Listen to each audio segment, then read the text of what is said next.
All right, so I think we are ready to get started. Let me just change over here. Great. All right, so welcome everybody. I'm going to do the same and turn off my phone as well. So good evening, everyone, and welcome to the Candidates Forum for Doraville City Council, presented by the Doraville Chamber of Commerce. This session is being recorded for those who are unable to attend this evening's event, and it will be available on both the city and chamber website. I'm Michelle Palmer, Director of Marketing and Communications for the Doraville Chamber of Commerce. The chamber board members, including Tammy Bailey-Fultz, CEO and President, Danielle Brown-Dowell, Director of Legal Affairs, and myself would like to welcome you to tonight's event. The Doraville Chamber of Commerce is pleased to host this event and to give the candidates an opportunity to speak about issues affecting our community and answer questions directly from the residents of Doraville in a non-biased, nonpartisan environment. For everyone's enjoyment and to avoid interruption, we have placed all attendees in listen-only mode. And we ask that the candidates, if you're not speaking, to please place your microphones on mute to avoid additional background noise. Questions have been prepared and submitted in advance by the Chamber of Commerce and local citizens. However, residents right now tonight, you may submit additional questions in the Q&A or chat box during tonight's forum. And these will be presented to the candidates at the end of the forum based on the amount of time that we have left. If time does not allow for us to get to your questions tonight, we do encourage you to reach out to the candidates after the forum. Our candidates have been briefed in advance of specific guidelines for tonight's forum, but as a reminder, all candidates will receive up to 2 minutes for an opening statement. During the Q&A session, the same question will be posed to each candidate, and all candidates will receive up to 1 minute to answer the question. Candidates will be presented with the opportunity for a closing statement up to 1 minute each. The timekeeper will acknowledge when time is up, and the moderator will move on to the next candidate. If the candidate chooses not to answer the question, they may say pass, and the moderator will move on to the next candidate. We ask that candidates avoid referencing other candidates and please stick to the topic and question asked. So without further ado, tonight our moderator is Susan Crawford. She is a published author and longtime resident of Doraville. And our candidates tonight, in order that they appear on the ballot, are Gerald Evans for District 1. Hello. Hi, we have SM Abu Zahed for District 1. I'm here. Thank you. We have Chris Henshaw for District 2. Hi, everybody. And Tom Hart for District 2. And Steffi Kuntz for District 3, who is unable to attend tonight's event, but she has submitted a brief introduction video, which we will show shortly. So welcome to you all. And now I'm going to turn it over to Danielle Brown-Dowell. Good evening, everyone, and welcome. I am just going to take this opportunity to let everyone know we're going to give our candidates up to 2 minutes to introduce themselves. And we'll go ahead and start with Gerald Evans. Well, thank you. I am Gerald Evans, a Doraville representative in District 1. I am the incumbent and have served on council for the last year. And so far have provided several things to the city that I think have been more of productivity for the city. So I've brought so far, first spearheaded the restaurant week that's called Discover Doraville that we had for the first time. Was able to bring donation of free books to our library at Doraville, over 700 books in multi-languages, from childhood books to adult novels to skill how-to books as well. And I've been an advocate of sidewalks, street paving, and really just infrastructure in the city. I've been running on the 3 E's for the last 3 years that I've been running for city council. I call them the 3 E's of Gerald Evans, for the economic growth, embracing our diversity, and empowering our seniors. And I was growing up very close to my grandparents and just have a love for older generation who have a lot of wisdom and a lot of knowledge. And I lean on that even to this day. So I've been living in Doraville for over 15, 16 years roughly now. I first moved to what's now called the Jasmine at Wetters Chapel apartments on Wetters Chapel before I purchased the property. And I'm just an advocate for the city. I know we have a great location and I'm ready to keep going in the direction that we're headed now with lots of impact to the city and growth. Some things that have been skipped over for several years, and I think we're finally on the right track. And I would love to keep that progression going. So please vote Gerald Evans.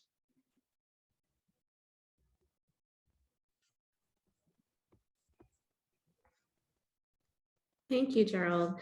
And we'll continue with SM Abu Zahed. Okay, my name is SM Abu Zahed, and I'm running for Doraville City Council District 1, upcoming November election. This is an issue I'm going to work for. Let us lower taxes, create more sidewalks, reduce traffic, make Doraville a great place to live, economic growth, embracing diversity, empowering seniors, education, health, safety, supporting our library, public art, our parks, and any other issue that we need to deal with. I'm ready to serve you, and I ask your vote as your city council member. November election, November 2nd, early voting already start, 12 to 29. And if you need more information, go our website, smabuzai.com. Or if you need any contact with me, anyone, call me. My phone number 678-907-4444. I'm ready to receive your phone and give all people his answer. I'm ready to serve you. Thank you. Thank you so much. And next, Chris Henshaw. Hi, everybody. For those that don't know me, I'm Chris Henshaw. I'm a husband, father, small business owner, two-time Georgia Tech grad, Eagle Scout, and your current District 2 City Council member.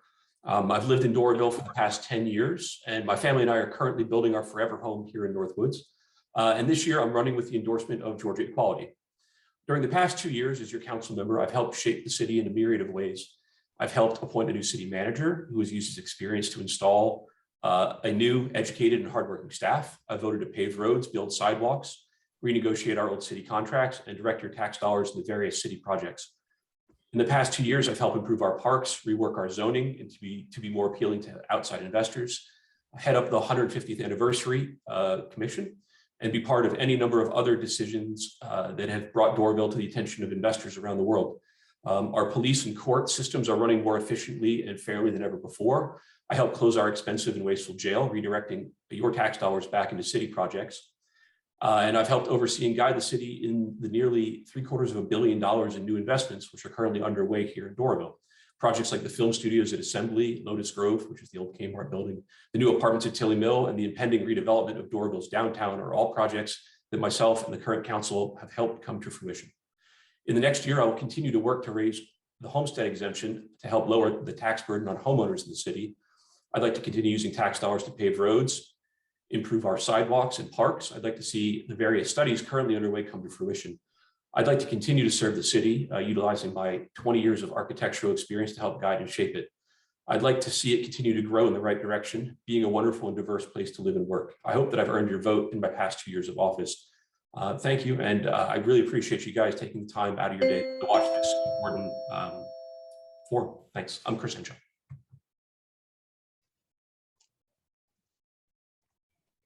Thank you. And Tom Hart.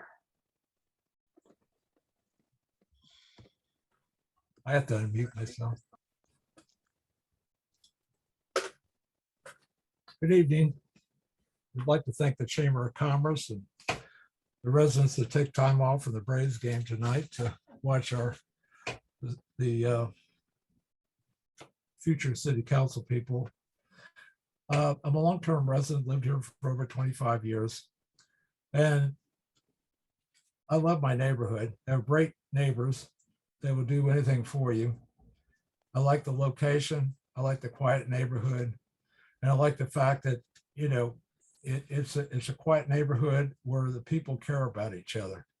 It's quite a diverse population here, but we're all friends and all share an equal desire to live in an equality city. I was on the city council before. At the time, I lowered the millage rate to the lowest it's been. I raised the homestead exemption to $50,000. The city had over $8 million in the bank, had the lowest taxes of all the cities surrounding Doraville, and at the time was considered the most efficiently run government in DeKalb County. And in 2008, we had a recession. The city went on a spending spree. And right now, the city is in trouble. For the first time in 150 years, it's in debt. It's never been in debt in 150 years. It's in deep debt. It keeps on handing out these tax abatements left and right. It has no longer owns any of its city assets except for the land in downtown Doraville. And why I'm running for office, I didn't intend to. I'm working on a second patent to clean groundwater. Got a great girlfriend and everything is going well, except my neighbors thought, thank you.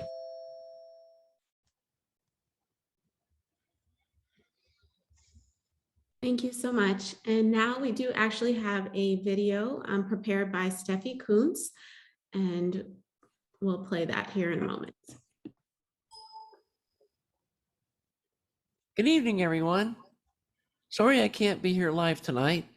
I'm at a Georgia Municipal Association training event this week. I felt it was best to pre-record this message to avoid technical difficulties. First, I would like to thank the Doraville Chamber of Commerce and our moderator, Susan Crawford, for hosting this event for the community tonight. Second, I would like to thank the voters for electing me in 2017 and allowing me to serve you for the past 4 years. Given that I'm running unopposed this fall, I am honored to be given the opportunity to serve you for the next 4 years as well. I really feel like our city is going in a great direction. And with our fantastic staff and strong leadership, the city is headed to becoming the shining star in North DeKalb that we all knew it was destined to become. The other thing that's important on the ballot this fall is the East Blast, or the education sales tax. This is something we've been benefiting from for the last 2 decades. And I ask you to please vote yes to continue to provide this education funding for the children of Doraville. Since I don't have an opponent in the election this fall, I'm going to concede my time tonight to the other candidates that do have opposition so that everyone can hear their vision and what they bring to the office to help move our city forward. So you can make an informed decision next week when you go to the polls. So I look forward to watching the forum with the rest of you tonight, and I wish everyone good luck. Good night. And we thank Steffi for preparing that in advance. And we'll now move on to our question session. Susan? Hi, I'm Susan Crawford, and I think everything's been pretty well covered, but just real quickly, I'm going to go in the order I have you listed here. Each one of you will have up to a minute. That doesn't mean you have to take all that time. If you have nothing to say, you can pass. And if what you have to say, you can say in 15 seconds, that's fine, because we have many questions here. So I'm going to start out with one, and then the next time I'll start with the next person on the list, and so on, so that everybody can go first, or have to go first, depending on how you look at it. So, Gerald.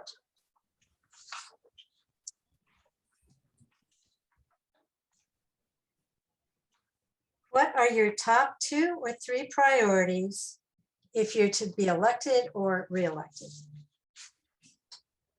Great question. I will continue the focus that I'm on now. I think, right now we need continued smart growth in the city.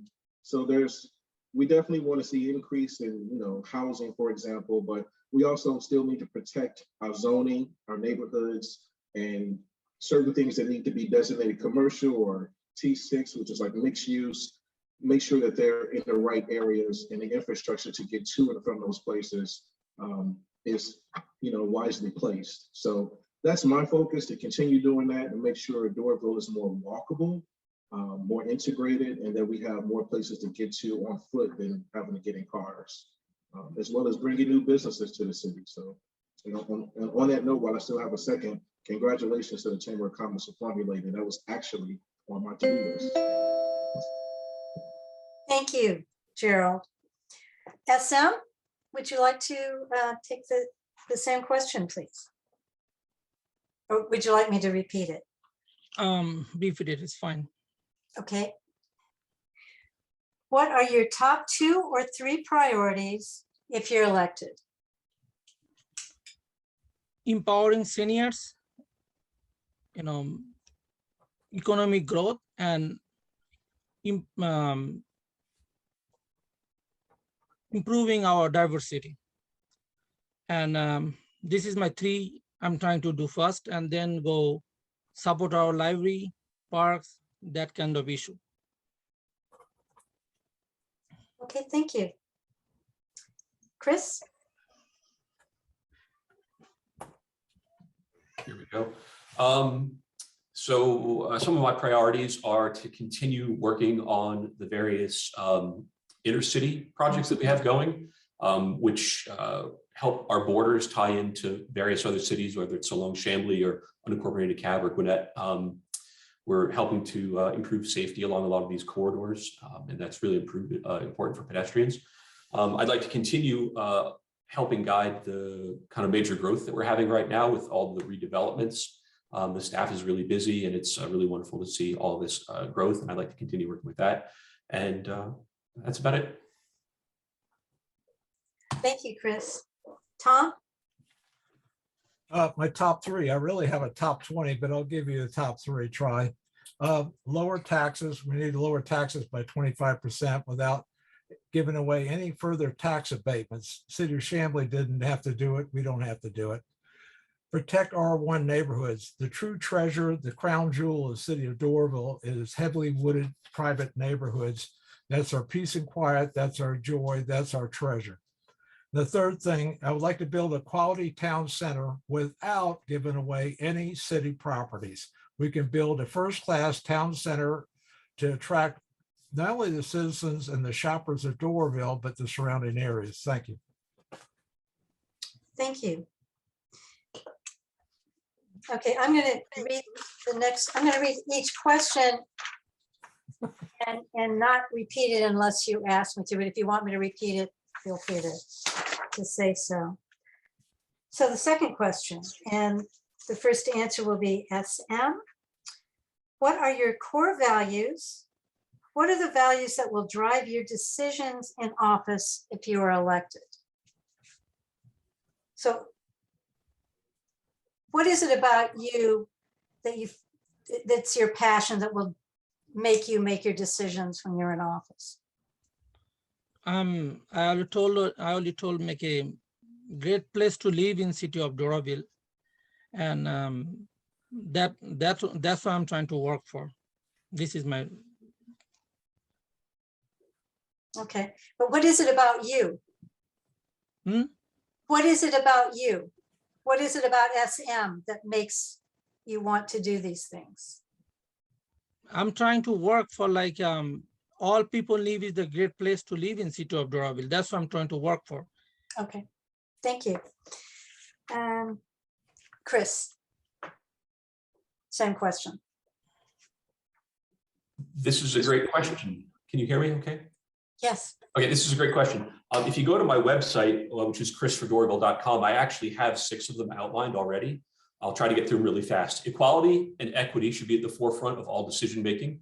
Sustainability and green thinking should always be used in planning for Doraville's future. Each council session is a learning experience. And while I may be an expert in my field, I'm not an expert in everything. Don't be afraid to admit lack of knowledge or a mistake. Be humble in knowing what you don't know. This is an elected position, and it's my job to serve the community at large. I always keep that in mind. And then my final one is doing what is right and what is easy or not usually the same thing. Never take the easy way unless it's also the right way. And again, those are outlined on my website. I also can't see the clock when I'm speaking. So I can't either, but that was an excellent answer. I can't see the clock either. Can I interrupt for just a moment? Yes. Are you, if you're in your gallery view, if you scroll to your left or right, do you see, now it should say Doraville Chamber, but it'll change once I start the clock. Got it. Now I know. Thank you. I have a really wide screen and it still wasn't showing. No problem. Thank you. Thanks. Okay, well, thank you, Chris. Tom Hart? Okay. One of my core values, I'd say that my core value is volunteerism. It's something I grew up with from a small child. It's like passing it forward is going to come back to you. And so it's like when Tom, when you're painting a picket fence and people join in and you're painting the picket fence, is because you've got a good idea and people look at it and they say, well, I think we can go along with that. And people wonder why I was able to build these sidewalks with all these volunteers and do these projects with all these volunteers, because if what you're doing makes sense to people and you look like you're having a good time doing it, the sense of volunteerism is kind of infectious with people. And the city can do a lot of things. Thank you.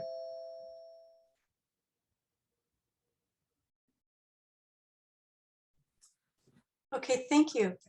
Excellent answers. Okay, so Chris Henshaw, you will go first this time. Do I have a chance to answer that question? Yeah, you missed Gerald. Oh, I'm sorry.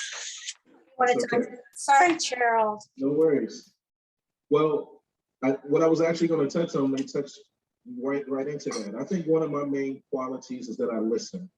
And that's from my constituents, the voters, the people of Doraville. Again, I've been living here 15, 16 years, but there's some people that grew up in Doraville and been here all their lives. So I rely on that information of what the city used to be or what used to be there, what the people would like to see, and I'm the voice of the people.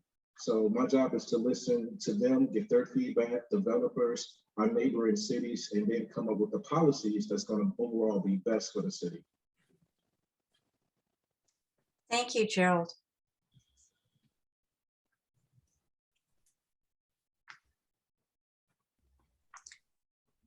Okay, now, Chris.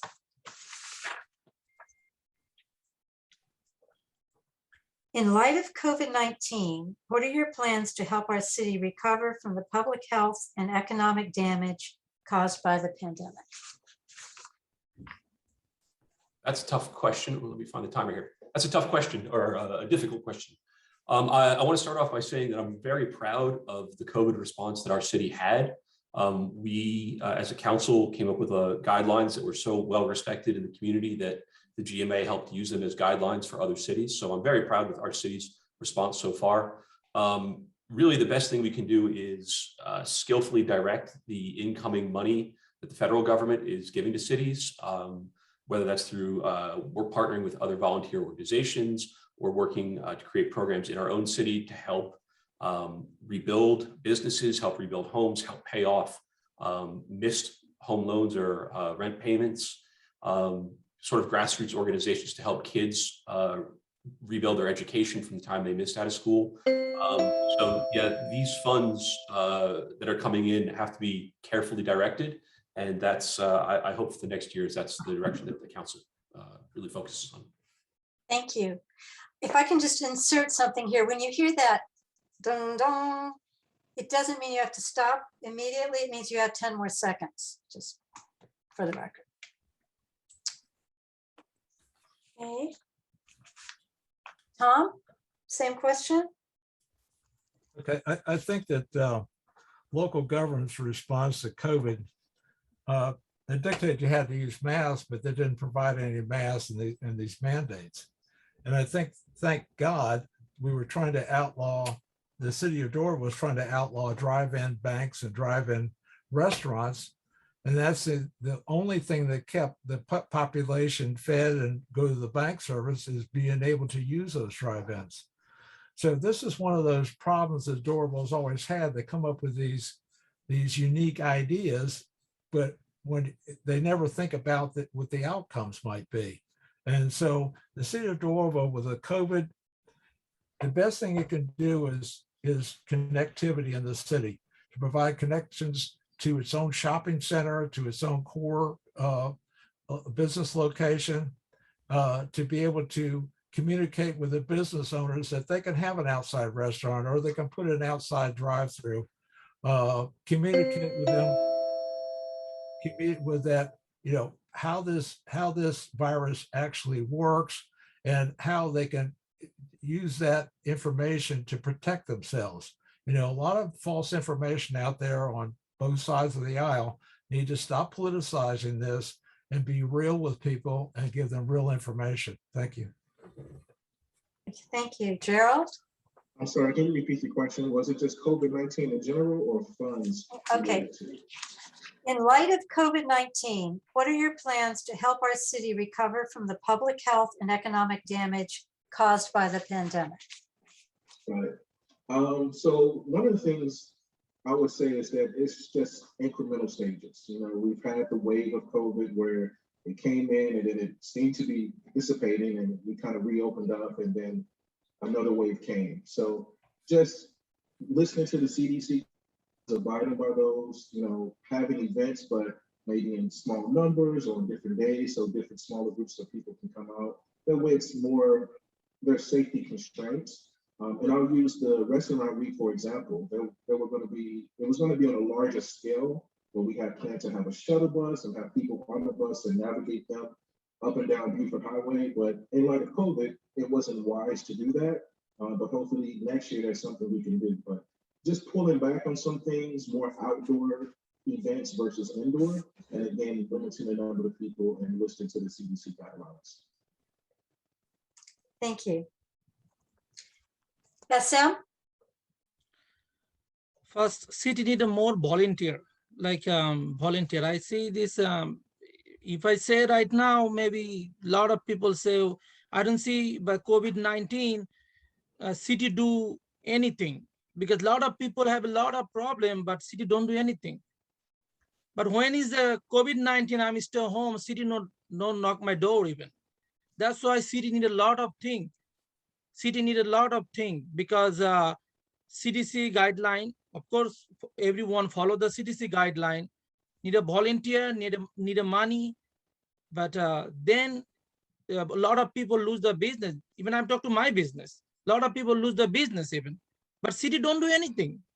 But city need to knock the door, everyone. Right now, I'm the candidate. I need to knock the door. Every people give me vote, and what's the for city do it? For you are a right now city council member, mayor, don't do anything. COVID-19, don't do anything, city. But I need a right now start. I'm trying to do it, but every people need to do together for help people. Thank you. Thank you. Okay, the next question, Tom Hart, you will go first. Okay. Susan, may I interrupt you for one moment? You may. Thank you. It's Danielle again. I'm going to set the timer so that it only chimes at the end of the minute. I feel like if we're chiming at 10 seconds, it's disrupting the candidates.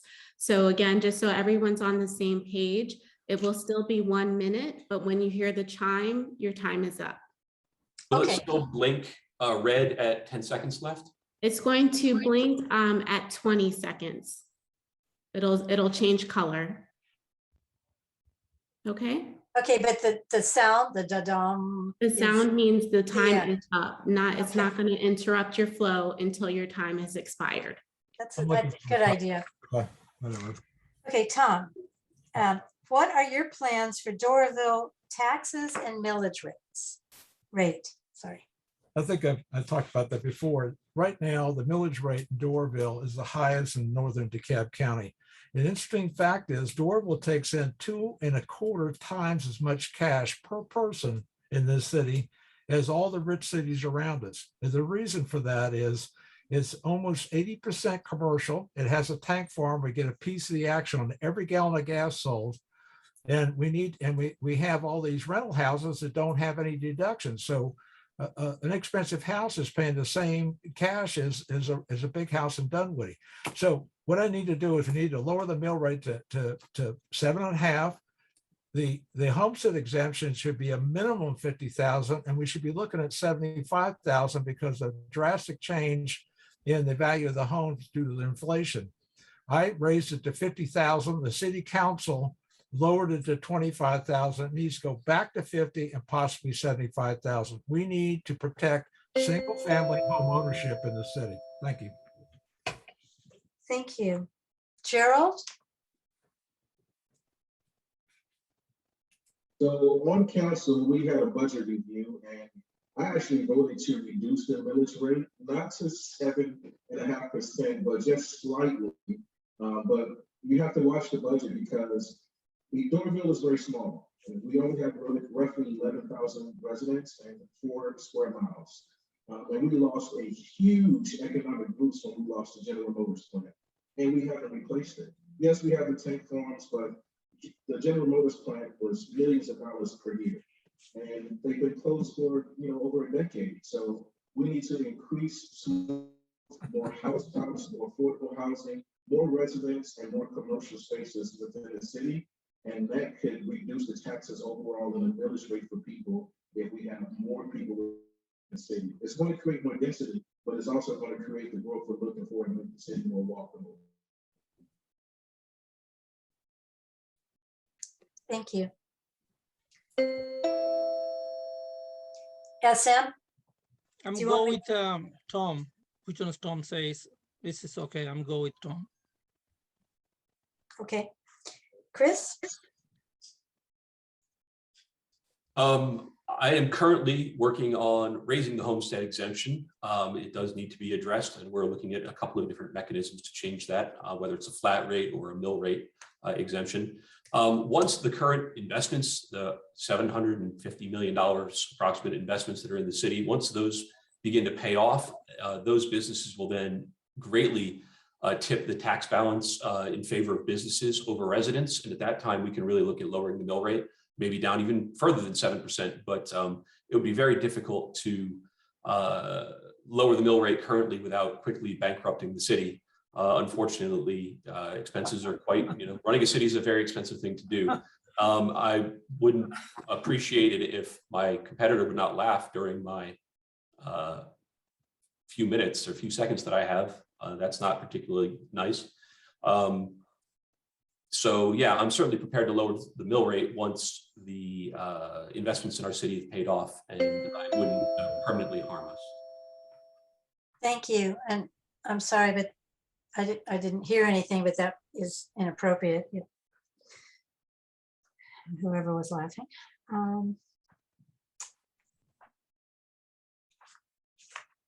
So the next question, we're back to you, Gerald.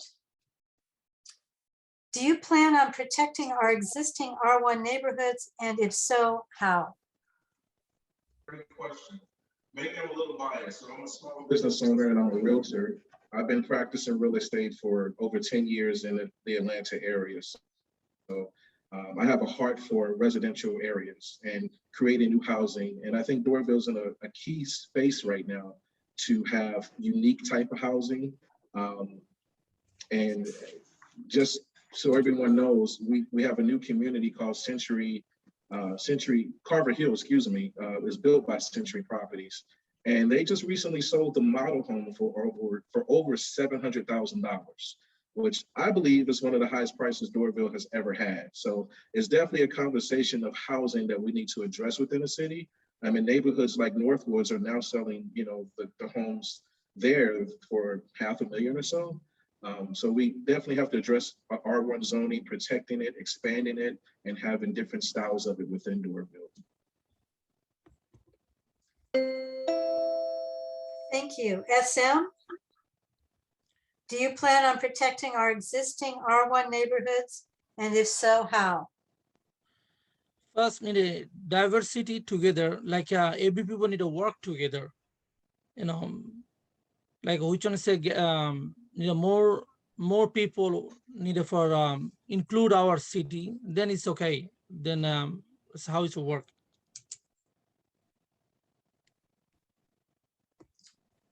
Okay, thank you. Chris?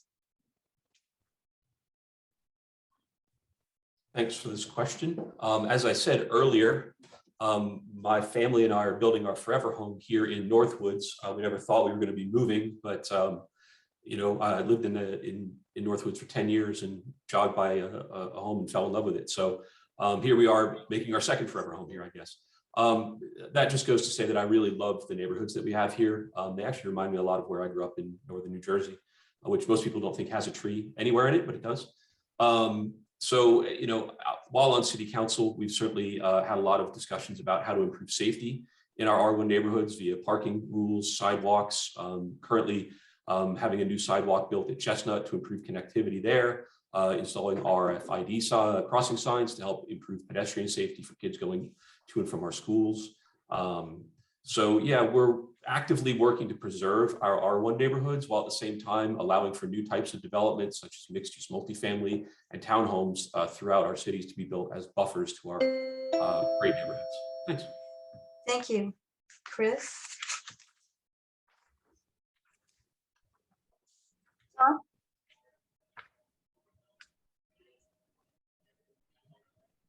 Tom Hart? I had to unmute myself here. Okay. Oh. All right. Sorry. Can I start my minute over again? Okay. The city council just recently changed R1 zoning. They got rid of the name single family and just called it neighborhood usages. They downzoned the construction quality of all the homes from 2,000 square feet to 1,200 square feet. They shortened the driveways.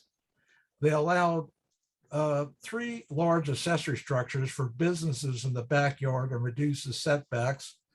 They recently changed the tree ordinance where you can cut down 1/4 of the trees on the property in an old growth forest, which is the very crown jewel of Doraville is its hardwood trees.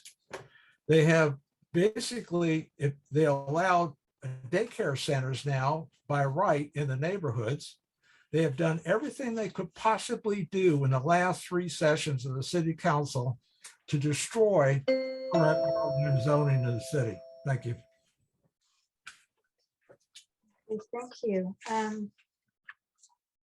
Well, sort of piggybacking on that, and this concerns really more Oak Cliff than the other areas, but now that the traffic calming chicanes have been removed from Oak Cliff Road, there are large trucks, speeding vehicles, and longer light change times for residents of Oak Cliff. How do you plan to mitigate the traffic jams as well as the high levels of air and sound pollution in the adjoining neighborhood, which includes 700 homes? And we'll start with SM.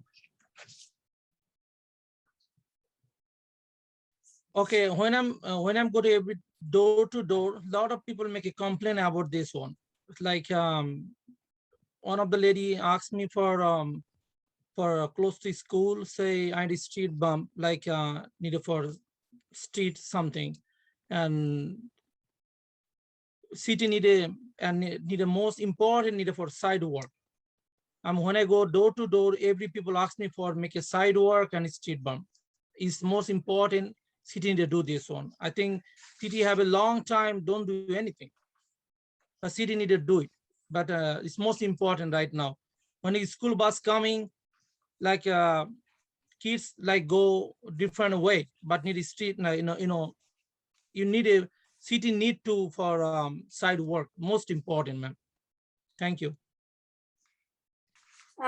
Thank you. Chris, do you need me to read this again? That's kind of long. Please. Now that the traffic calming chicanes have been removed from Oak Cliff Road, there are large trucks, speeding vehicles, and longer light change times for residents of Oak Cliff? How do you plan to mitigate the traffic jams as well as, and maybe more importantly, the high levels of air and sound pollution in the adjoining neighborhood, which includes 700 homes? Okay, this is a tough question. The decision to add the chicanes was made by a previous council and an engineering firm who obviously didn't do their jobs correctly.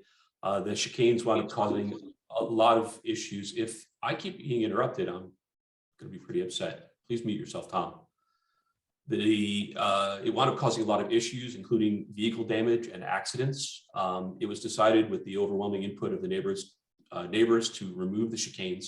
Right now, the roads are being repaired, and I believe new striping is being added that with narrower lanes or narrower striping should help slow traffic a little bit. But whether we like it or not, this road connects major arteries of 85 and 285 to our Buford Highway corridor, and it's one of the only direct streets. It's very difficult to work on a major road like this without having negative impacts on the neighborhoods. But it's it's something that's going to be a challenge moving forward. What do you have any, the question was, what would you do? Oh, okay, thank you.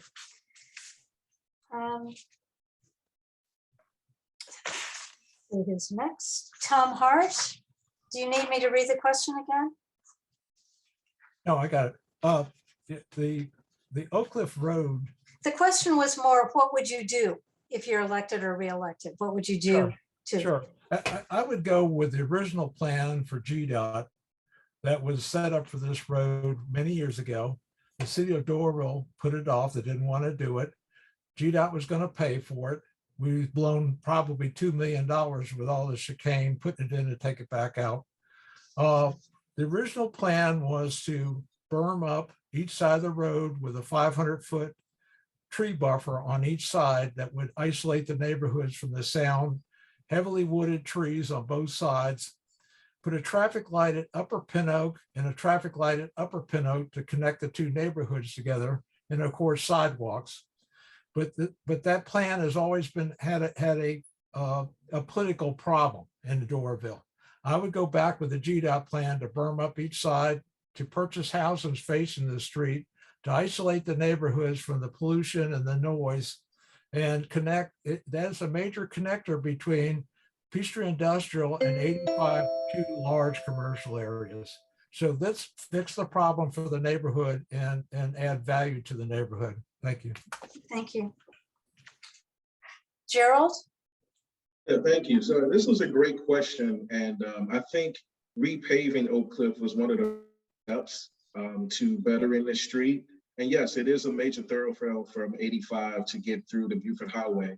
And I actually reached out to the mayor on this, and we had a discussion about possibly putting up the flashing lights, because I believe the speed limit is 35 miles per hour. So maybe having a flashing light that if you're exceeding 35 miles per hour, to please slow down, pedestrians, or act like your children are walking here, signage like that. And then a heavier police presence in the area, since we do know that it's a major thoroughfare and trucks are coming through the residential area. I think those are two, possibly three things we could do. I've also heard suggestions on stop signs, but I'm not sure about that one. But I think, more feedback from the residents of those 700 homes will be helpful of what we could do in that area.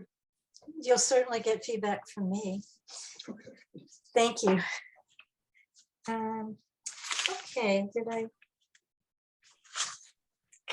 got everybody here?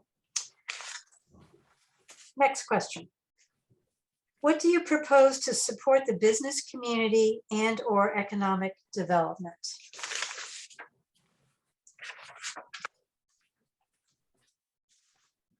Chris? Could you repeat that question? What do you propose to support the business community and or economic development? I'm not sure I understand the question fully. I mean, as a city council member, from a development standpoint. Wait. Hold. These were handed to me. Does anybody from the Chamber of Commerce, did one of you write the question? Can you shed some light on exactly what you meant or was meant by it if you didn't write it? If not, I would just, I'll just run with it. I'm happy to. yeah, just run with it. So as a city council member, we recently oversaw the recontracting of the way our permitting works. So we've actually will have with the renegotiation, we'll have saved the city hundreds of thousands of dollars next year. So that money is money that we can then use for redevelopment. You know, we've appointed a city manager who's gotten some great people into the city. I'd like to continue to support him and the efforts that the zoning and planning people and our business outreach people have done to bring very large multi-million-dollar investments to the city. On a more local scale, I think we need to get better engagement among the diverse businesses that already exist here. I think that the Chamber of Commerce will go a long way towards helping that, but I think we also need a business engagement sort of liaison positions with various language speakers who can speak for their distinct communities would really help going a long way. I also plan on continuing to support our translation services for all of our forms of permit. Well, that was a pretty good run. That Tried. Tom Hart? If you're going to help the businesses, the number one on the list is the taxes. The taxes are too high. We have companies that moved in here. They're under DeKalb County. They were $18,000 a year. Now they're $120,000 a year. The taxes are number one on the list. Second thing is the trash pickup. We changed that, cost them more money. We need to add quality mainstream businesses that support the rest of the businesses that are here. We need a qualified building official that's in City Hall to answer their questions directly instead of a planner. We need a qualified economic director with a minimum of 10 years of worth of experience. There's not just his first job. We don't have any of that in City Hall. We need to have qualified planners or AACP certified. That would be helpful. We need to build a quality town square or central core of the city without giving away city's properties. And we have to stop giving away these tax breaks to these developers and adding that burden to the business community that's here. We can do a lot to help the business here, and the city of Doraville is doing nothing to help them. Thank you. Thank you, Gerald. Do you need me to repeat the question? No, thank you. So one of the things that the city is doing right now is called a business spotlight. We're on a monthly basis spotlighting businesses in Doraville.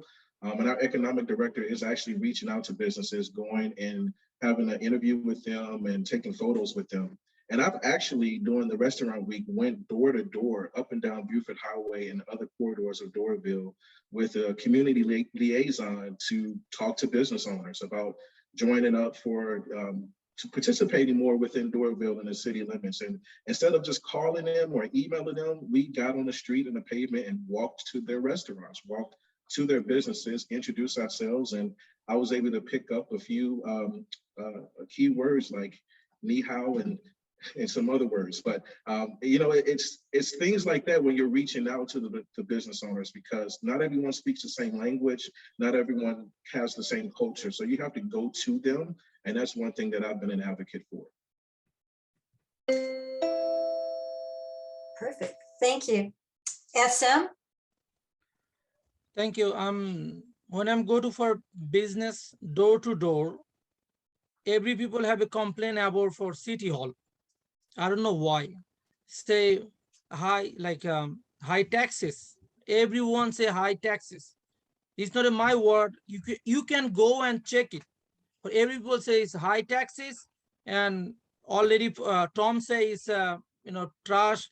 This is too high, and even told you go to every like business owner. I think you do never go. I go to every business owner. That is the issue. This tax is too high. I have a business, then I know that tax is too high. I pay every month taxes.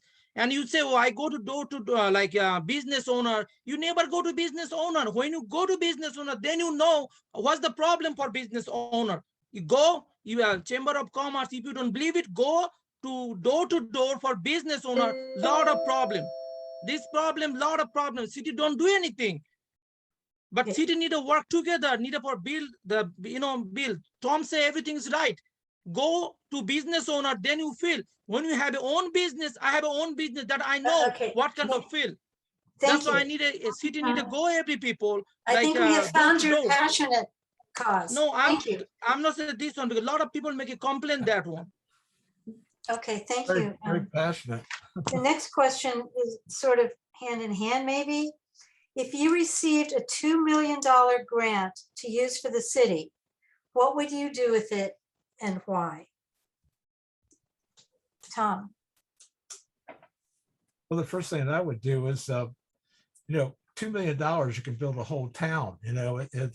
I would first of all connect 5 streets in the city to promote development in the city. A traffic light's $150,000, $175,000, but it allows a whole area to connect together and provides retail as well as commercial spaces that are now functional. In 2007, 2008, I was putting a whole town square together. The total price tag for an entire town square development was $2 million. They didn't do that. They spent $2 million on a park and blew the money. So with the $2 million, you could virtually connect the entire city of Doraville back together, and that would develop a lot of income for the city because it redeveloped the broken areas of the city together again. Thank you. Thank you. Gerald? I'm not sure how many people are a fan of this, but I would survey the city. And what do people want? And one of the surveys I'd rely on is the one we just recently did. We did an update to the comprehensive plan study, and several residents participated and talked about the things that they would like the city to do. And some of those things that came up were a dog park. We have 7 parks in Doraville, but not one is designated for dogs to roam freely. And this is something that actually came up in our recent council meeting as well. So maybe that's an area that we can invest in. Also, bringing more outdoor activity to our parks, like a Wi-Fi in our park, so remotely going to an office space, or they don't have to stay at home, they can go outside and work on city Wi-Fi, just as a suggestion. So there's other things that are on that list, but I think those are the 2 common that frequently came up to have more outdoor activities within Doraville. Okay, thank you. SM? Okay, thank you. But it's 2 million. When you give me $2 million, first you need for homeless. Like city have a lot of homeless people. If you say you don't see, I see the lot of homeless people. I create the homeless people live in this house. If I get the $2 million, I think it's nothing, but you need for bill for homeless people live in this good place. Second, older people need for help. Lot of older people need a help. And second, school need I need for give you the money for school. School need for a lot of money. Have nothing for say, oh, you have a money, school have nothing. Need for pay for school. This is 3 things. And then you go to for a business owner, have a lot of business owner lose the business. This COVID-19 need a help. And a lot of have a like home right now, COVID-19, a lot of people make a like lot of problem needed for help. You need to help all people. Thank you, ma'am. Thank you. Chris? I wish $2 million went as far as that. I'd like to see our police and frontline workers get additional bonuses.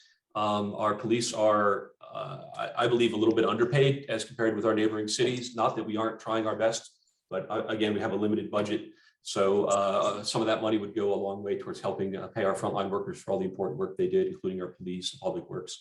I'd like to use some of that money to buy new equipment to bring services back into house. I know that the council's currently passed some spending on a new hot box and a loader lifter, stuff that we can then use to improve our sidewalks in-house, improve our streets in-house. And we can use those tools to improve walkability and connectivity within our neighborhoods, adding additional RFID safety crosswalk signs and even just striping. And then finally, maybe a citizens fund or a fund bank to help with home repairs, curb repairs, any damage that they might have incurred while unemployed due to COVID. Nice to be able to help them out. Thank you, Chris. I have a question for you. When you say in-house, do you mean instead of contracting out the work, we have Correct. permanent employees? Okay, thank you. That's what I thought you meant. I wanted to clarify. Okay. Do you feel that it is important to be able to get along with your fellow council members?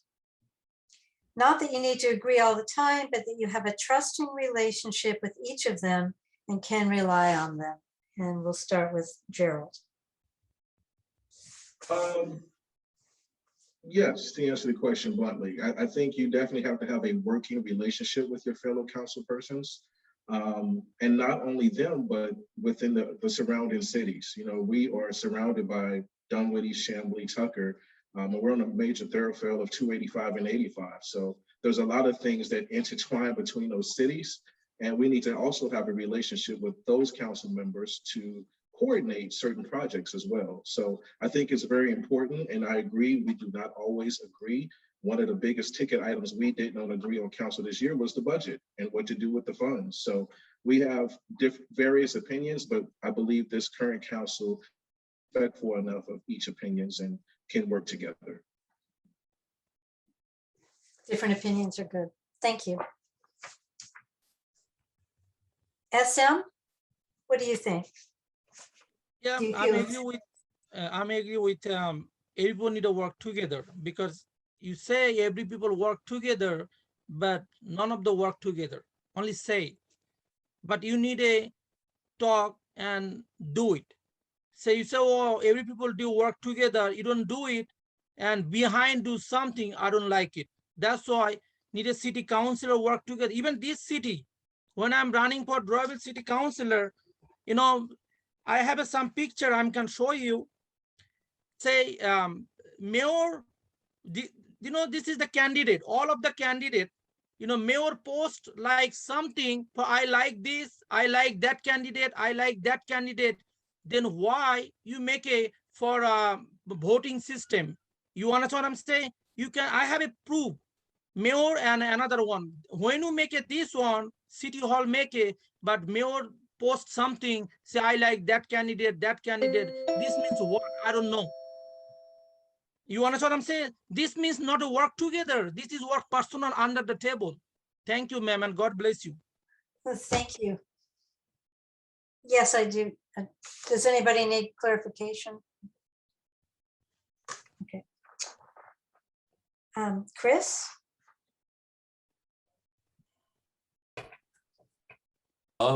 Yeah, I absolutely believe we have to have mutual respect and understanding. It's not easy being up there on the dais. We do help shape the city, and trust is paramount to that. I know we don't always agree, and some of our disagreements occur in back of house, and some of them, the disagreements occur during live council sessions. But ultimately, I believe that, I mean, I certainly currently respect all of the existing council members. I trust each of them. I hope moving forward that I can have that same relationship with whoever winds up being elected on November 2nd.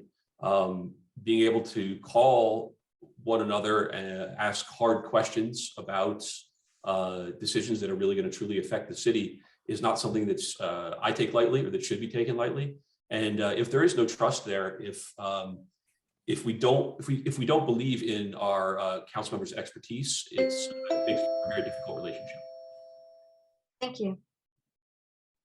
Tom? Yeah, when I was on the city council, I had a great working relationship with DeKalb County, the EPA, GDOT, Chamblee, Dunwoody, Norcross, and the Georgia Soil and Water, as well as the DeKalb Roads and Drains. And I was able to strike Chestnut. It took me one day, it didn't cost the city any money, because if you have a working relationship and you keep your word, you don't lie to people, you build this trust. When you pick up the phone and you say something's wrong, they come out to see you. If you keep on telling them the wrong things, they don't. I think we have some great council people. Andy Yeoman is one of them. He's conservative with the dollars. He does a great job.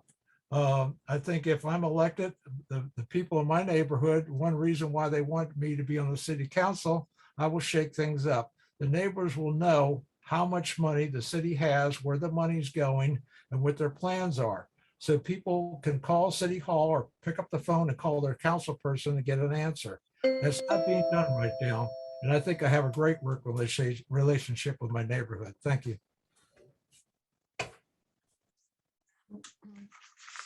Thank you. That wasn't.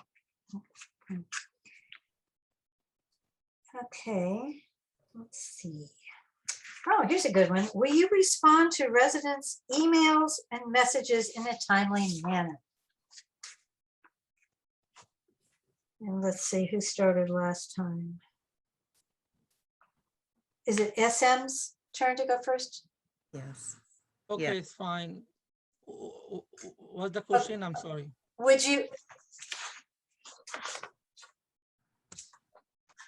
you respond, if elected, will you respond to residents' emails and messages in a timely manner?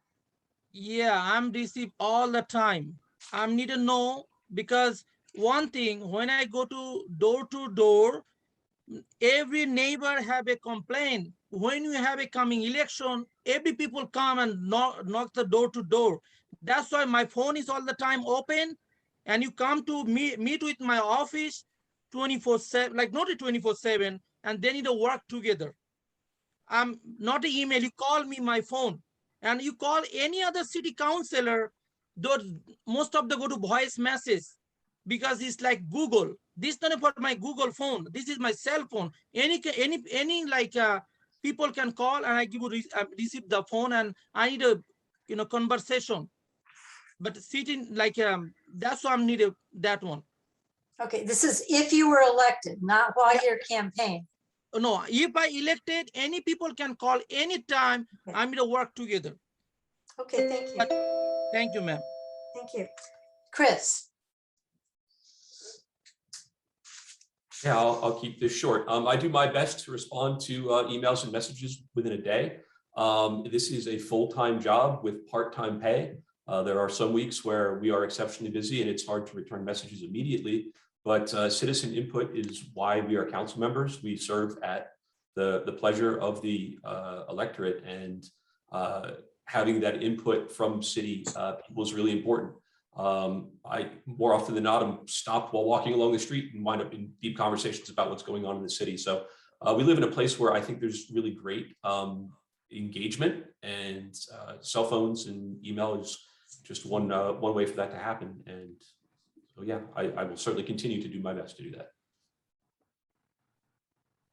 okay, thank you. Tom? And when I was in the city council, I was available 24/7. I built the sidewalk that's right behind my house that connect our neighborhood to the city center. I've tried to call the city manager 8 times about this problem on Buena Vista. I tried to call each of the council people. Nobody returned the phone calls. When I'm in the city council, 24/7, I'm available. I used to have meetings at my house where we'd have cookouts and stuff to talk to the neighbors and find out what they wanted to do. When we signed a 300 person petition to keep them from rezoning our neighborhood, we got that together, the neighborhoods together, except City Hall was tone deaf and didn't hear a word that we had to say. The people in my neighborhood want connection to their city hall. They want answers on the same day. They would like to know what's going on. They would like to know what the city is doing with their tax dollars. And they want to know what's going on without having to file an open records request to find out how many people work at City Hall. Thank you. Thank you. Gerald? Yes, that is my civic duty. And I will admit, sometimes it is challenging to get a response right away, but I will respond. And in addition to that, sometimes questions and or requests that come directly to me may be out of my wheelhouse or power, but I will reply and CC the appropriate person or persons who can respond to the question more effectively than I could.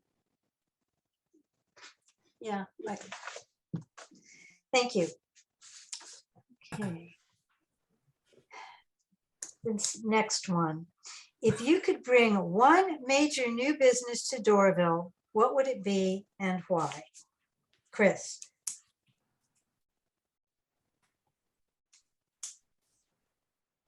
Well, unfortunately, as city council members, we don't get to dictate what businesses do come to Doraville. This is a wish. No, I understand. But I'm going to answer this to the best of my ability. I want to make it as easy, as simple of a process for any new businesses to want to come to our city. We recently engaged with Gwinnett County to help the new Amazon facility be built. And whether it's a very large company that's going to bring thousands of jobs to the neighborhood, or a small mom and pop restaurant for a first-time business owner, I think it's important to treat all of those people with respect and make the process as smooth and simple as possible. We've been translating our building permits and our business licenses into multiple languages, and improving business outreach through bringing code enforcement in-house is another thing that I like to focus on. So I know that didn't answer that question exactly, but I hope it skirted it well enough. Thank you. Tom Hart? I think we have a great opportunity. We now have the GM site being developed into these 14 movie studios. We need to be jumping all over this to bring in all the supporting infrastructure that goes with that development. I had friends call from California, cinematographers. They wanted to know about what's going on. They want to get out of California. Their best friend just got killed last week when got shot in a movie set. And they want to know, and they want to know about the housing. They didn't want to know about apartments. They want to know about single family housing. We have a huge opportunity with the GM redevelopment, and we need to do everything we can to offer support and support companies that are come with that. And the last thing we need to do is interfere with the development, trying to stub a 7 apartment units right in the middle of it with a 20% workforce housing component. We need to get over ourselves with this apartment deal, and we need to jump all over this development that's going on at the GM plant. Thank you. Thank you. Gerald? We do have some great infrastructure happening in Doraville now. I think there are a lot of complementary businesses that will come along with that. As Tom mentioned, there will be some prop houses and videographers and cinematographers that will come with over 1 million square feet of studio space, but there will also be new restaurants. There will also be sewing factories. With all of our restaurants, there will be factories for housing food products. And with the Kmart being demolished, we now have a new plot of land that can be developed to multiple businesses as well. And then some of the requests that have come from residents, coffee shops, a local Cheers where you can grab a beer at the evening. Those are things that we currently don't have that I know a lot of residents would like to see. How about you? Sure. Now, what if you could pick any business, what would it be? I like all of those, as long as they complemented the city. Doraville's a very Trader unique place, Joe's. so we have to have a melting pot of businesses. Okay, thank you. Okay.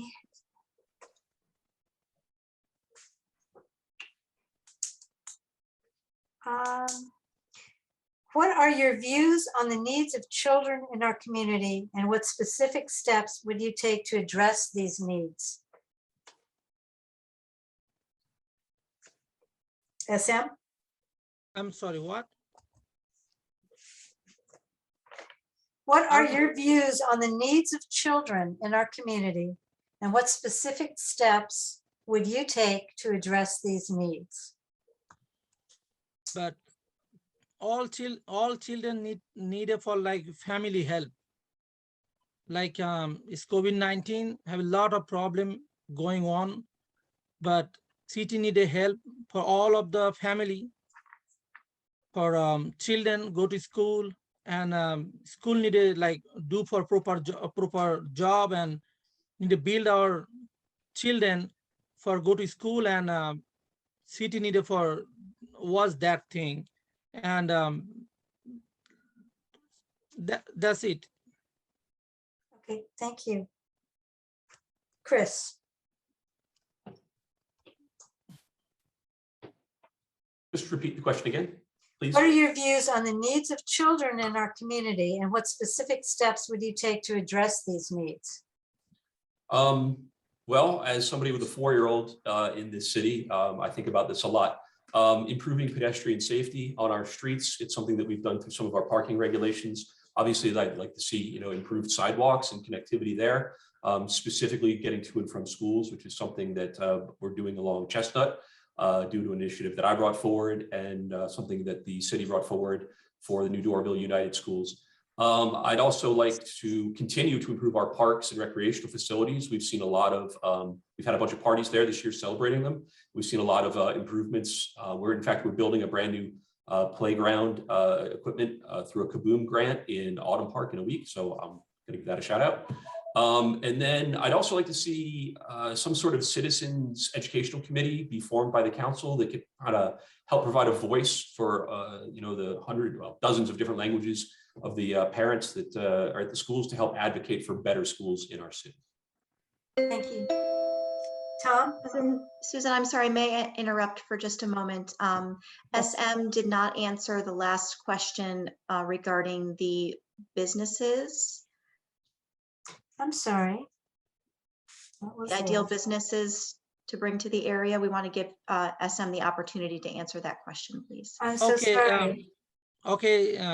thank you. But you need a now is a GM thing coming, but is you need a for public like Kroger, Walmart, lot bigger business. I have a small business. I know a small business makes a difference, but when I get the license thing, city need a help because city need a help for business owner for a quick license.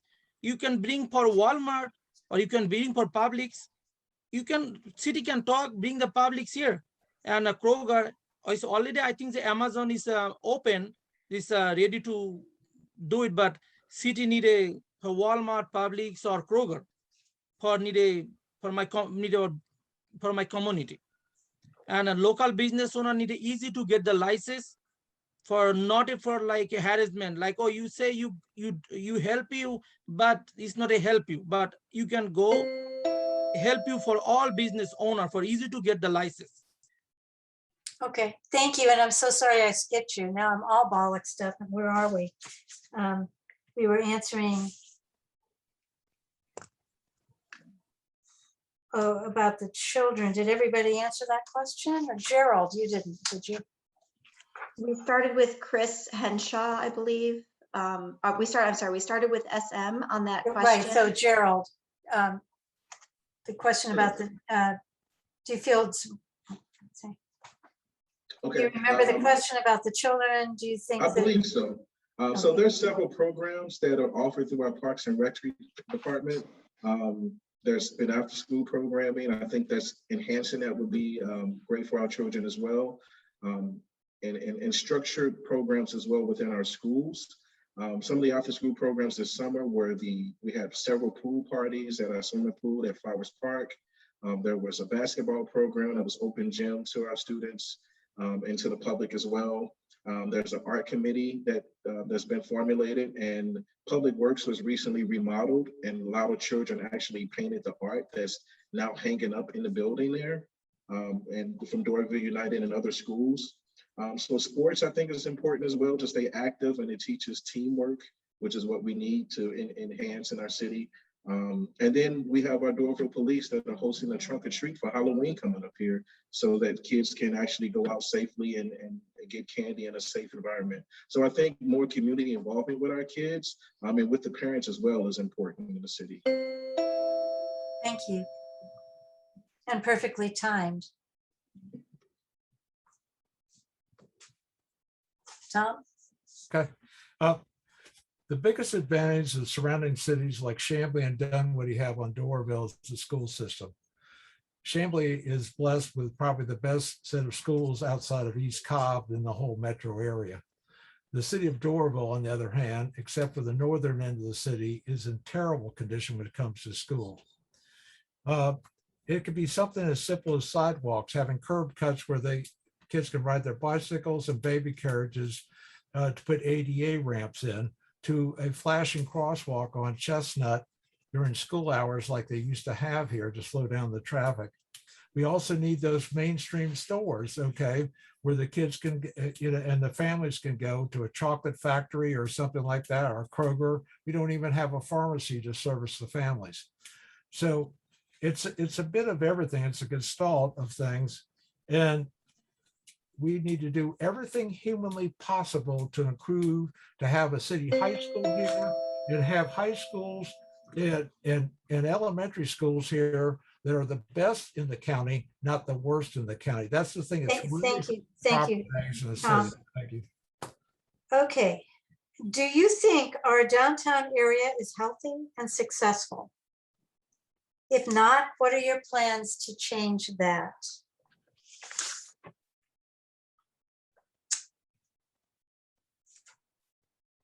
Chris? A great question. It's right in my wheelhouse. No, our current downtown isn't particularly healthy. We have a kind of an untapped resource or an undertapped resource with the 13 acres the city owns. It's adjacency to MARTA, the new assembly development, 85 to 85 Beaufort Highway, New Peachtree Road. It's a phenomenal location. We are actively currently working on a plan to redevelop this entire area. One of the ideas we touched on is building a beach, meaning building in some sort of attraction or entity park or whatever it is that'll bring developers to the city that we can then leverage our assets and really create a vibrant downtown. That's not to say we're going to neglect the other neighborhoods and the Beaufort Highway corridor, but it certainly is going to be a focus, I believe, of council in the next few years. So it's something that I think my 20 years experience as an architect will really come in handy as these changes occur. Tom Hart, same question. The downtown is something I worked on when I was on the city council before. Brought a developer in to build a town square, have a civic block where the current city hall is, to open up an 8 to 10 acre park, Central City Park, surrounded by new housing in the downtown area, not directly across from the MARTA station, but walkable to the MARTA station. We forget the other side of the bridge behind the farmer's market. There's actually a road that runs through that area that can be developed for housing and easily walkable to the MARTA station.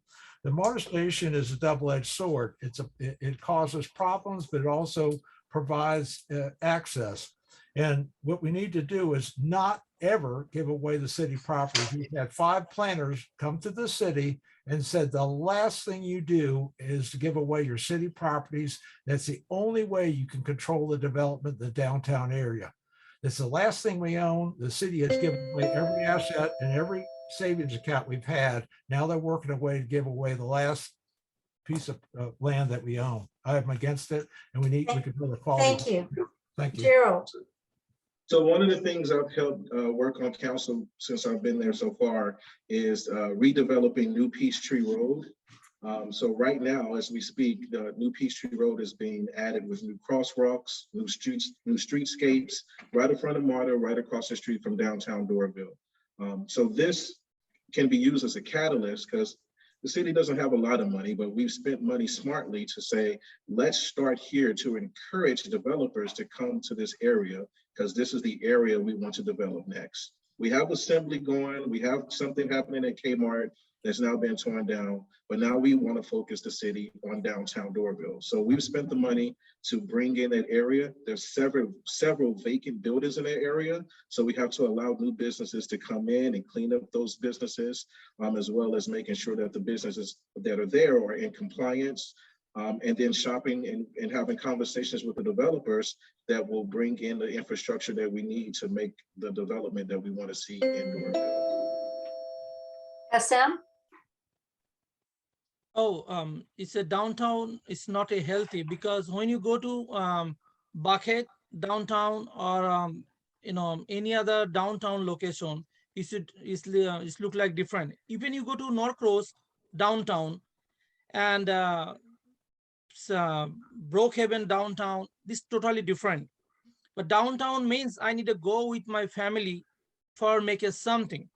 But this Doraville downtown not for even healthy, like not for, it's like not good even, but need a build nice thing for then a lot of people can go, every people can join over here and city need. Oh, another thing is even say, oh, city hall have no money, but city hall have no money, then that's why work together and build the money. If a city have no money, a lot of organization have a money. when collect the money and make a bill for downtown area, and make a downtown better place to like some people spend the time. Thank you. Thank you, ma'am. Susan, Thank you. Susan, we're Yes. gonna pause for just a moment. We're getting close to 8:30 and we want to be sure there is a question in the chat box from one of our attendees. Okay, and we got through almost all of these. Yeah, Great. only two that we didn't cover. And two that we didn't cover. So, sure. Wonderful. Good evening, everyone.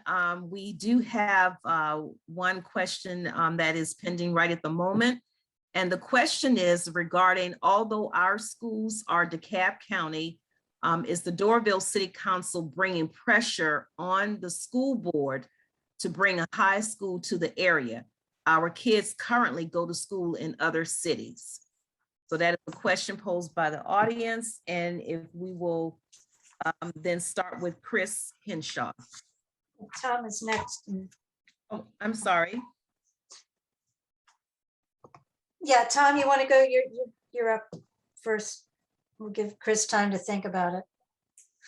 Okay, as a former high school teacher in Cobb County, the Doraville City Schools are in bad shape because the city of Doraville has never gone to bat with DeKalb County to improve it. And we have a bad intergovernmental relationship with DeKalb County that's costing us a lot of money. There is no reason whatsoever that we have to put up with this because Chamblee and Dunwoody and Brookhaven don't put up with it. So why are we putting it up with it? So we should encourage it. We should go to bat with DeKalb County and the school board. The second thing is we should look at charter schools. We look at private schools. We should look at any type of school entity that we could bring to the city because that's going to bring value. That's going to bring neighborhood quality. That's going to bring all the things that the city wants in terms of retail space and events like high school events and football games and track events and all the sports that go with that. And so Doraville, its main problem is its school system. And I will not rest 1 second without working on it full time because that is more important than anything else we're talking about tonight. Thank you. Thank you. Shall I? Tammy, Gerald? Oh, okay. Yes, I would definitely put pressure on the school board. School rankings and allocation of schools and the number of students to teacher ratio is a direct impact to our property values for residents that live here. We have a new elementary school, which is doing great. I think a new high school for Doraville will also be awesome.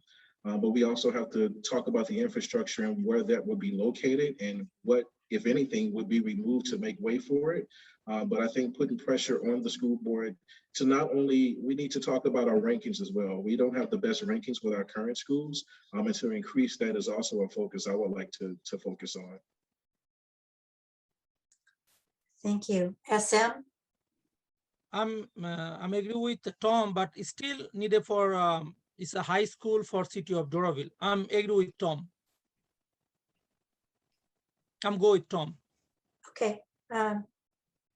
Chris? Okay, so I guess I'm the only one that heard this, but I think 2 weeks ago, DeKalb County Schools announced that they will be building a brand new middle school and a brand new high school here in Doraville on the current Carrie Reynolds and Sequoia Middle School sites. They're also going to be rebuilding the Hightower Elementary School here. Obviously, these plans are tentative, but they are actually slated to all happen within the next, I think it was 2 to 4 year cycle. That's fantastic news for residents of the entire city because kids spending, going 10 miles on a bus to high school is unacceptable. Ultimately, the council itself has limited ability to interact directly with the school board, but by forming the political action or the citizens action committee I spoke about earlier, we can, as a city, help give a voice to as many citizens as possible. And those voices work better. That engagement moves mountains with DeKalb. But I'm very pleased with the way DeKalb County is actually doing right now. Great, thank you, Chris. We have one final question from the audience before we go to the closing remarks. And our final question from the audience at this time is, will you work to remove commercial vehicles, trailers, and equipment from our R1 residential neighborhoods? If not, why? Gerald? Well, that's a great question. And that's one thing that I know our police is actually now enforcing. We had a new policy in place to remove certain vehicles over a certain gross weight amount of the vehicle from the street, and that they need to be parked within the residence itself, within the driveway, and certain vehicles over a certain size limit with trailers, et cetera. So that's something that's been implemented. We gave a grace period before it was enforced, as well as warnings, and now some tickets have been issued. So it's just something that's going to have to be enforced on a consistent basis. But our police are actually the enforcers of that and are on top of that. Thank you. SM? Yeah, you of course you need it for I'm go with it's good for parking system. Go police officers control this one is fine. I don't know which one you have it.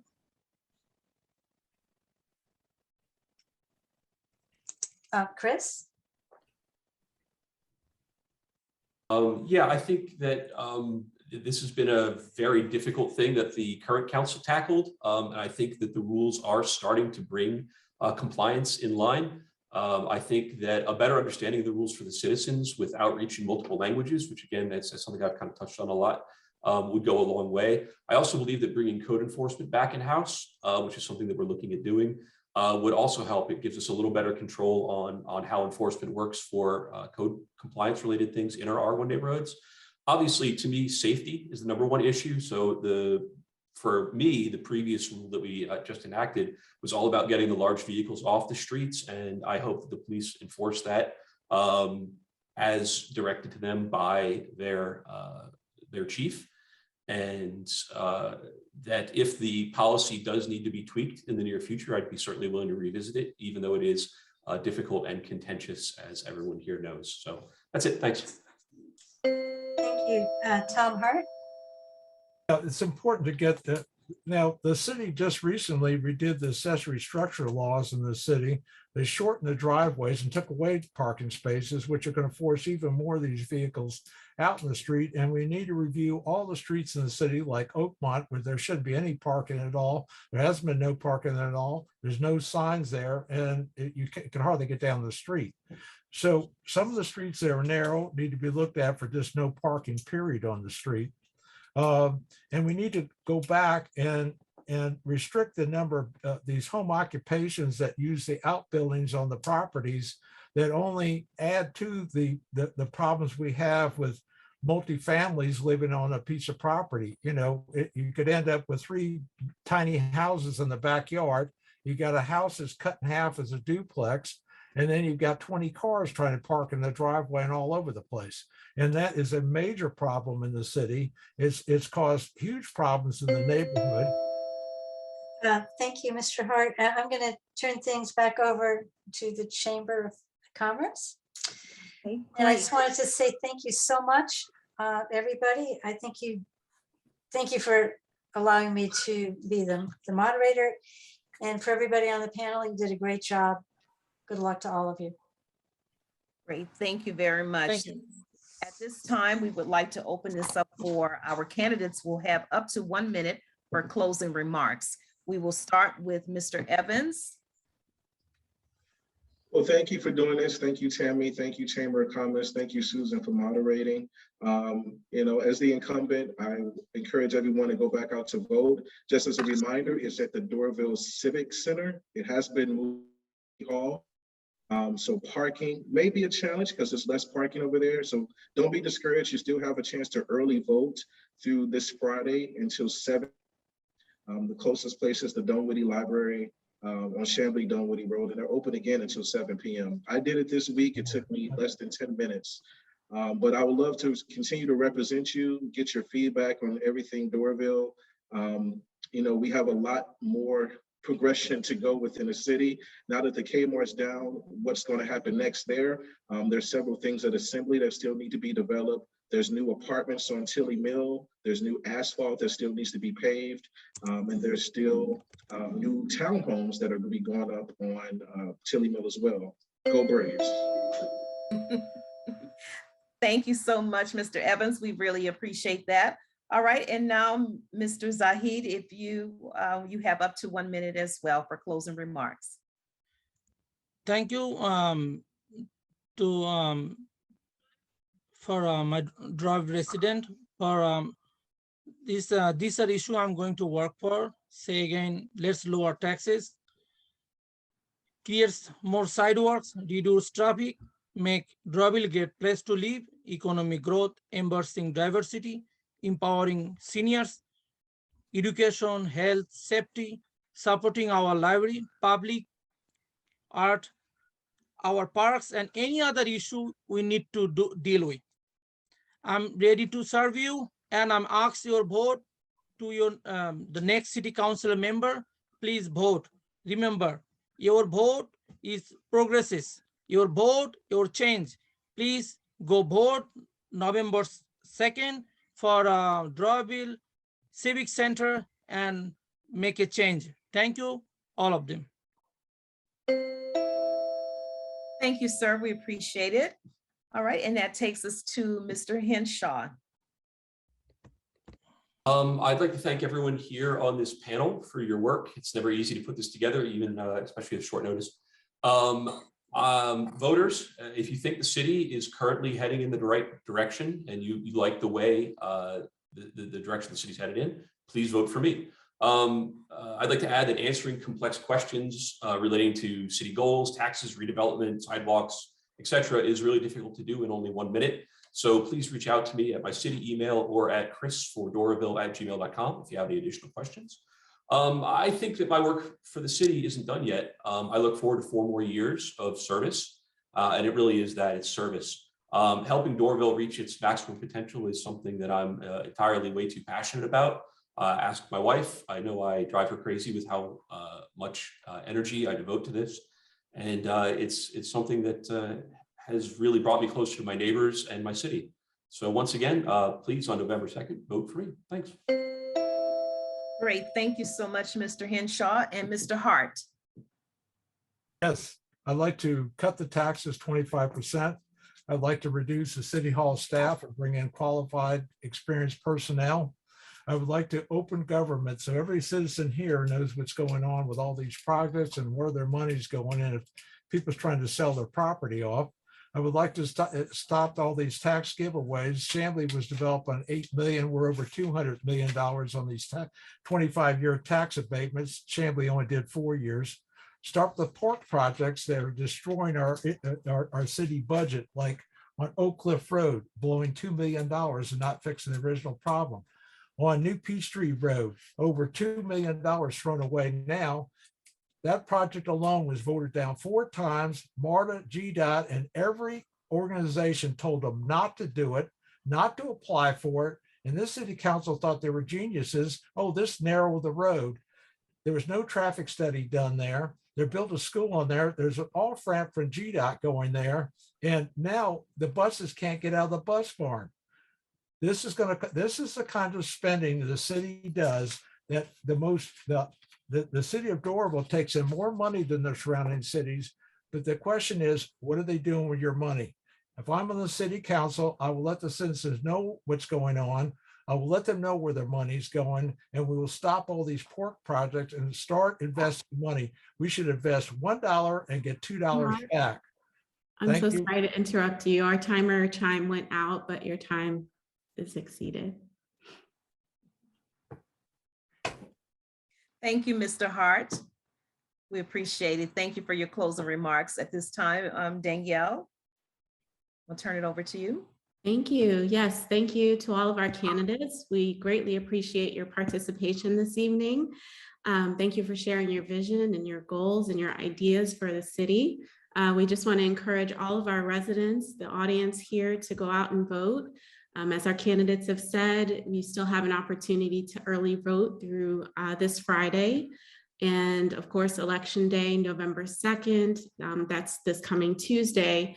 You can vote at the Doraville Civic Center, which is located at 3770 Central Avenue. Okay, great. Thank you, Danielle. We appreciate it. That concludes for this evening's for our candidates forum. On behalf of the Doraville Chamber of Commerce, we'd like to say thank you to all of you. A special thanks to our moderator, Ms. Susan Crawford. We appreciate your time and input and support of the efforts and allowing us to support you with on behalf of Doraville Chamber of Commerce. To all of our candidates, again, thank you for your time this evening. We really appreciate your input and giving us responses to the questions that were at hand. So again, thank you so much. We wish you the best of the most success for this election season. And again, we thank our audience participants for providing their questions and allowing the time to listen. So again, on behalf of the Doraville Chamber of Commerce, we thank everyone for participating. Have a great evening. Thank you. Bye. Thank you. Thank you. Good night. Bye-bye. Night. Uh,